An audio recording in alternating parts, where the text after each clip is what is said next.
So just give us your name, your job title, who you work for. My name is Fiona McCloskey. I'm a third year horticulture apprentice and work for Glasgow City Council. And what is the modern apprenticeship you're working towards? It's an MA in horticulture at SVQ3 level and it's part of the Commonwealth Initiative. What does your job involve? It's quite varied. I work with propagation when I'm working in the glasshouses and botanic gardens.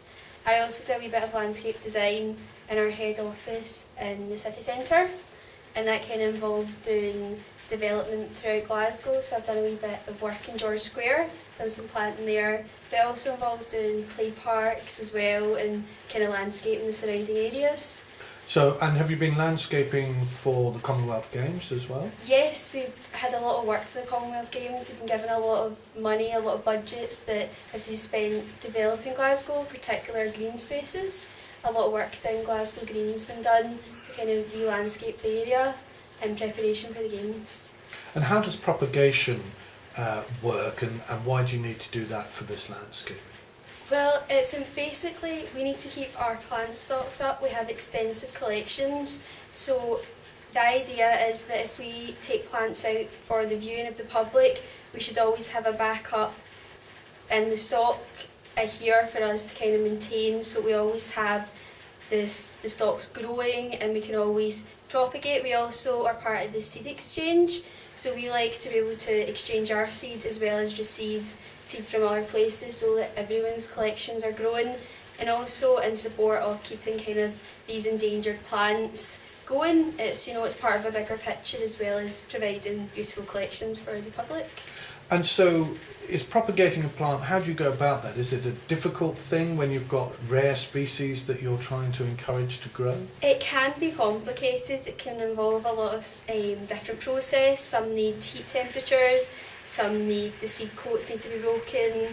It's different for each plant, and some plants are really easy to propagate.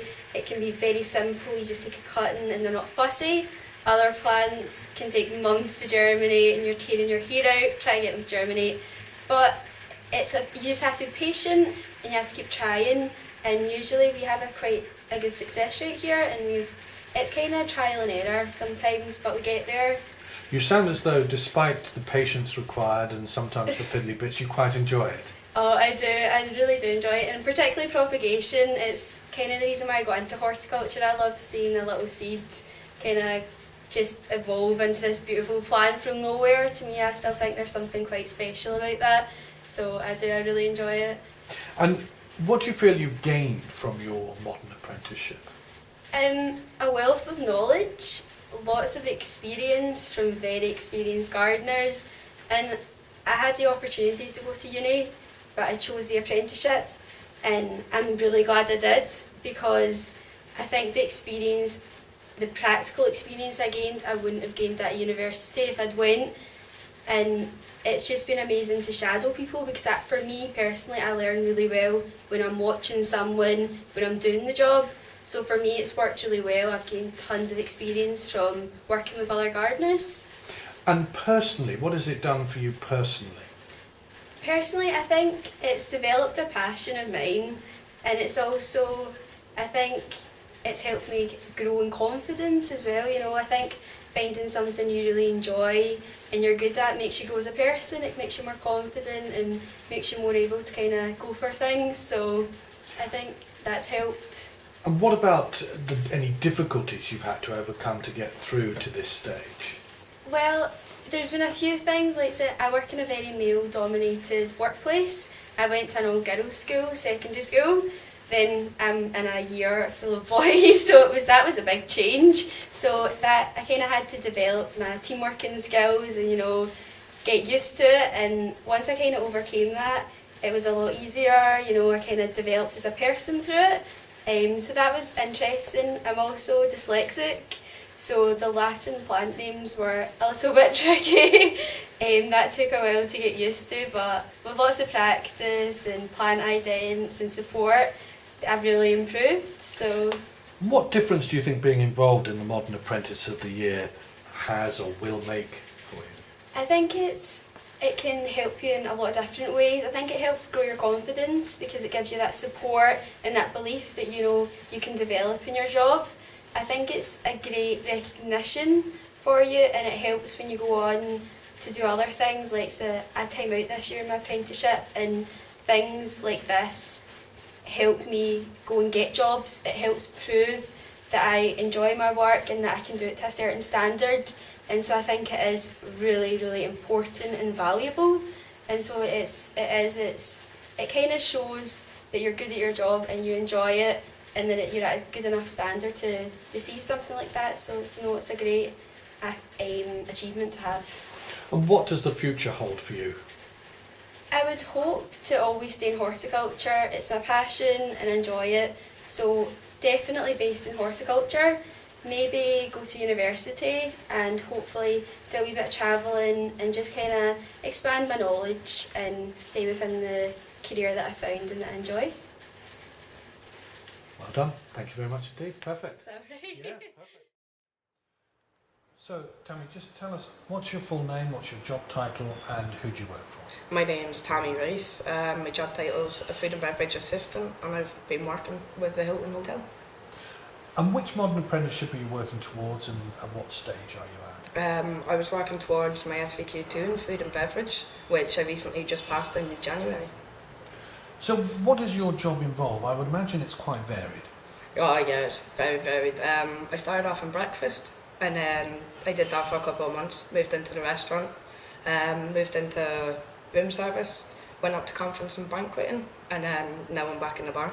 So what does doing breakfast and dinner entail? What do you actually have to do? Set up all the tables, serve the guests, welcome the guests at the front door, take them down to the table, make sure they're getting the correct information off the menu. Just all the simple things you do when you go into a restaurant. I'm the person that'll serve you. And what's the qualities that you need and that you've developed to help you do that? Personality is a brilliant thing. Getting along with the guest, understanding the guest's needs before they even know what they want. And how well do you think you've adapted to life in the service industry? What attracted you to it? I've always worked with food, but it's always been little fast food places, cafes, and one day I just applied for the Hilton and it just shot up from there. I couldn't believe it. Small country girl working in the Hilton, and it was just fantastic. And what do you like about it? I love the guest interaction. I'm such a guest person. I love chatting. Could chat away for hours on end.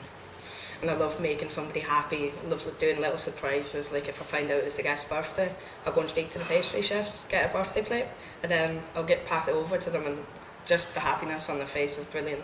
Makes the job worthwhile. And you've achieved a lot because you're currently one of the top apprentices. Tell us a little bit about how they grade you and how well you've done. We had a thing called Catch Me at My Best, which was just little slips of paper that we just left for the guests to fill in, and it was just said, "Dear HR, we caught blank at doing their best," and gave a reason why, and I managed to be the top one in the whole entire hotel. So you're doing pretty well. Yeah. And in terms of what you feel you've gained, what do you think you've got out of a modern apprenticeship, doing an apprenticeship rather than anything else? I decided to do the apprenticeship because I don't like working in like a room or college or something like that. I just can't concentrate and have a few problems and that. So working on the job, I can understand it a lot more. I'm a more hands-on, understanding person. So with doing that, then it was just brilliant. It helped me understand it a lot quicker and know what I was doing. And what are the personal difficulties, the challenges you've overcome? I wasn't very good with the paperwork side, so I spoke to my managers, HR and the Lifetime Training Company, and they all got involved and sat down with me and helped me get through it. And that's what an apprenticeship does, it helps you get over those obstacles, does it? Yeah, it's better than learning in a room because this way you can do sometimes one-on-one, and then you get the sessions every couple of weeks as well when your assessor comes out to see you, and then you can just talk it to her or him, and it was really understanding and brilliant. So how does an apprenticeship help you grow as a character in personal terms? In personal terms, we're working in different departments and me getting spread across the whole entire hotel, then I've had an understanding of like how each guests works in different departments, so it's broadened my horizons of understanding what a guest needs and wants. But I mean, the service industry is quite a tough industry to be in. What makes you so suitable for that? Why do you enjoy it so much? Just gotta smile with it. You have your bad days, you have your good days, and your good days overcome your bad days. And what difference do you think being involved in the Modern Apprentice of the Year award will make to you? It's just going to be phenomenal. It's just going to be amazing. If I didn't even know anything about this until I got put forward for it, and then I was just like, wow, such a big thing. And it's just going to, once I put that on my CV, that's just going to look incredible. And what about the future? What are your ambitions? What do you want to do? I wanted to run my own cafe originally, so this way I could understand the background to everything and not just the forefront of just serving a guest, but the paperwork and everything that goes on with it. But now I've started to change and want to become a department manager, so I'm going to work my way up that way and see where I can go and try and travel the world as well. Travelling's important to you? Oh yeah, definitely, because I grew up in such a small island. Then once I came back down to the mainland, as we call it, because I'm originally from Shetland. So once I came down here, moved over to Dublin, lived there for 2 years, and with the Hilton you can travel all over the world as well. So it's a great catch to the job. So a bright future in the service industry. Oh yeah, definitely. If I keep it up, then yeah. Thank you very much, Tony. Well done.